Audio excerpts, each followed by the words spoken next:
Друзья, всем привет! Я Павел Терентьев, и сегодня мы продолжаем нашу обучающую рубрику. Я хочу вам рассказать, как по моей версии вы должны выучить Feeble Grind. Это самое простое и первое скольжение на BMX, которое вы должны выучить. Поехали!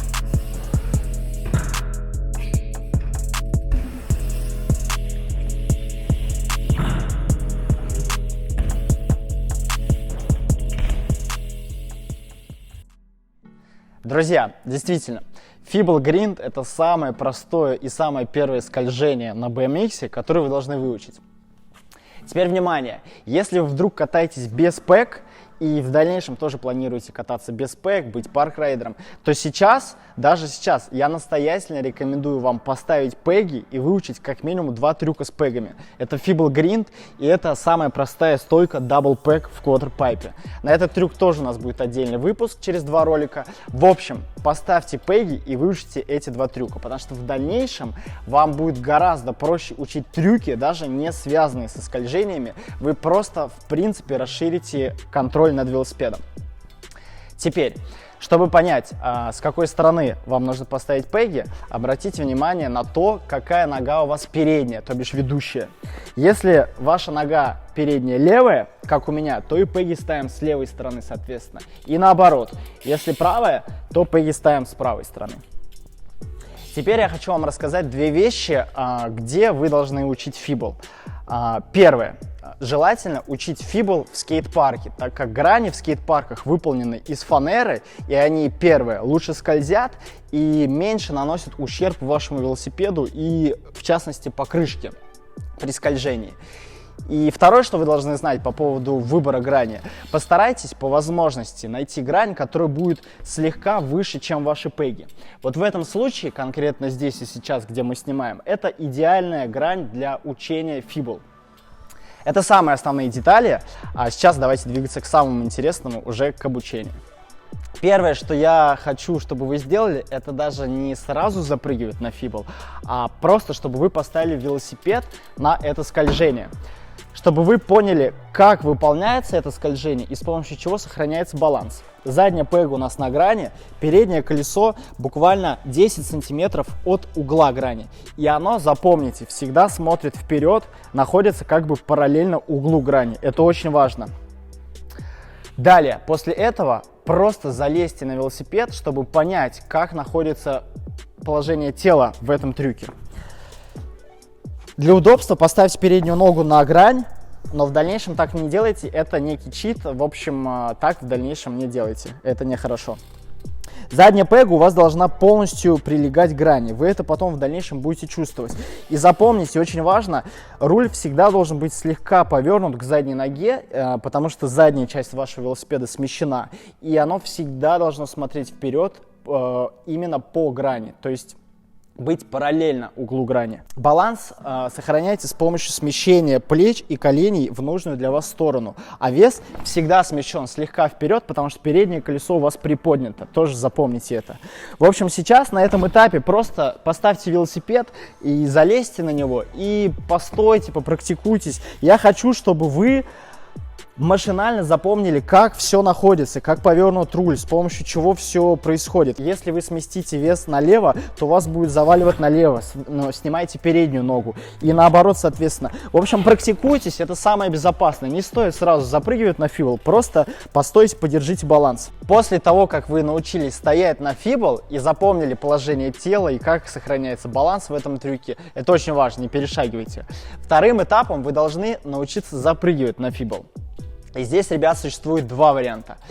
Первый вариант – это когда вы запрыгиваете вообще без скорости. Вы подходите к грани, ставите велосипед на небольшое расстояние, буквально 40-50 сантиметров, запрыгиваете на велик и уже прыгаете сайд-хопом в бок на Feeble.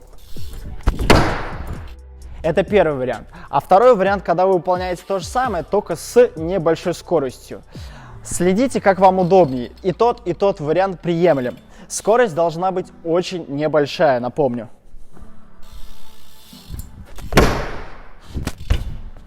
И важная деталь. куча райдеров не делают так, и из-за этого происходят самые основные ошибки. Очень важно подъезжать к грани не под углом, не под большим углом, как многие делают, как я видел, а именно практически параллельно. То есть угол к грани вы должны брать очень маленький. Почему? Потому что если вы возьмете очень большой угол, то при моменте, когда вы запрыгнете на фибл, и особенно если вы забудете повернуть руль к задней ноге, в дальнейшем ваша пега соскочит, и вы точно упадете назад на копчик. Ну, в общем, пега соскочит, и вы упадете либо на звезду, либо там на педаль, назад, как угодно. В общем, вы упадете, и это будет неприятно. Поэтому здесь, еще раз, очень важно, либо прыгаем с места, либо прыгаем с небольшой скорости, но самое главное, едем практически параллельно к грани. Теперь, после того, как вы сначала научились стоять на фибл и запомнили механику и положение тела во время этого трюка, и после того, как вы научились аккуратно запрыгивать на фибл, теперь вы должны научиться спрыгивать с фибл скольжения. И здесь, ребят, существует также два варианта, и оба приемлемы. Первое, это когда вы спрыгиваете с помощью небольшого банни-хопа в бок от грани. Только, внимание, именно с помощью небольшого банни-хопа, потому что если вы очень сильно выдернете переднее колесо, то ваша пега также соскочит. Одновременно, после того, как вы отпрыгиваете в бок с банни-хопа, вы должны задать немного вращения с помощью поворота плеч. Также вы можете практиковать это не во время скольжения, а во время простой стойки фибл. Выглядит это примерно так.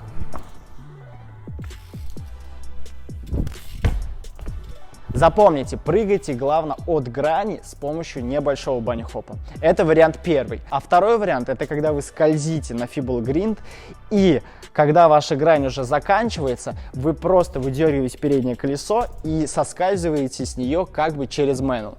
Второй вариант, конечно же, проще, но лучше выучить оба варианта. Друзья, резюмируем.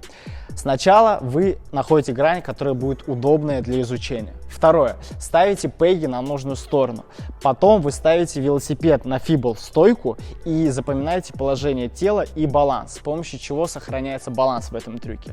После этого вы аккуратно с небольшой скоростью, либо стоя на месте, учитесь запрыгивать на фибл и держать баланс, хотя бы сохраняя его небольшое расстояние. И после этого учитесь аккуратно спрыгивать. И здесь есть две методики. Либо спрыгиваем в бок от грани с помощью того, чтобы задать небольшое вращение, либо соскальзывайте вперед с грани через мануал. На этом все. Ребят, трюк действительно очень простой, не переживайте.